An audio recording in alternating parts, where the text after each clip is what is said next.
Mereka bicara, salam sembah, membuka gelagak. Mari merapat, tuan dan puan, pasanglah telinga, tajamkan pandangan.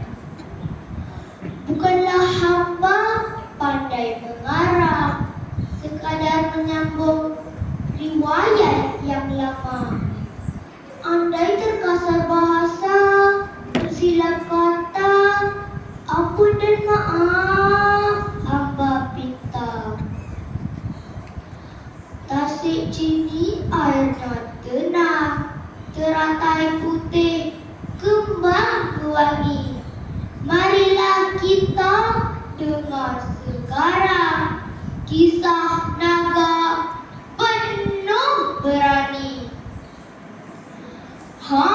Dengarkanlah tuan-tuan, satu kisah cerita rakyat yang terkenal di negeri Pahang, iaitu Seri Pahang, naga Tasik Chini, juara yang tewas, karya Arifin Said. Di Tasik Chini hidup seekor naga sakti bernama Seri Pahang. Seri Pahang telah bertapa selama 100 tahun.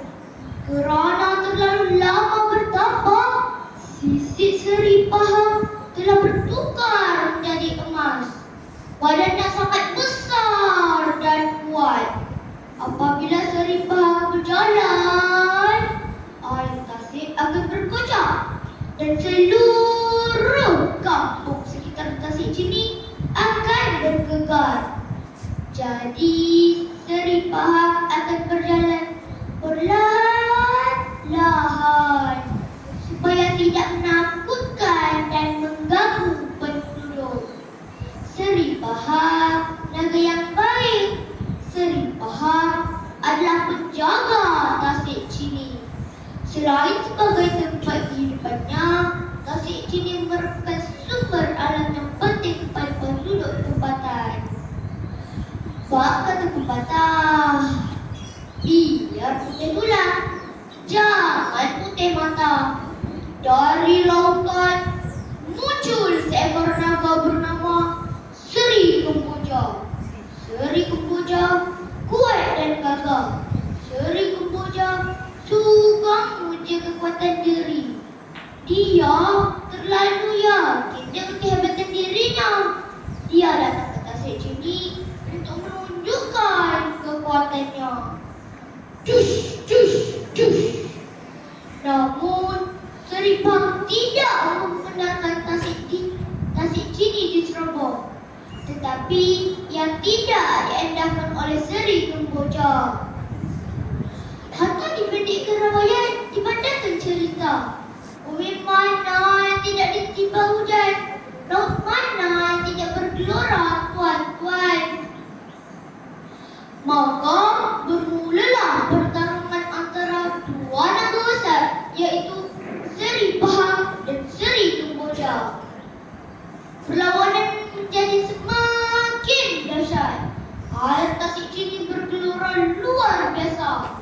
Sekelip mata, kampung sekitar Tasik Chini habis dilanda banjir.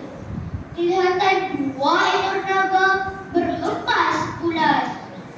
Mereka timbul dan tenggelam di permukaan air. Sekejap hilang, sekejap muncul. Bergegar bumi Tasik Chini.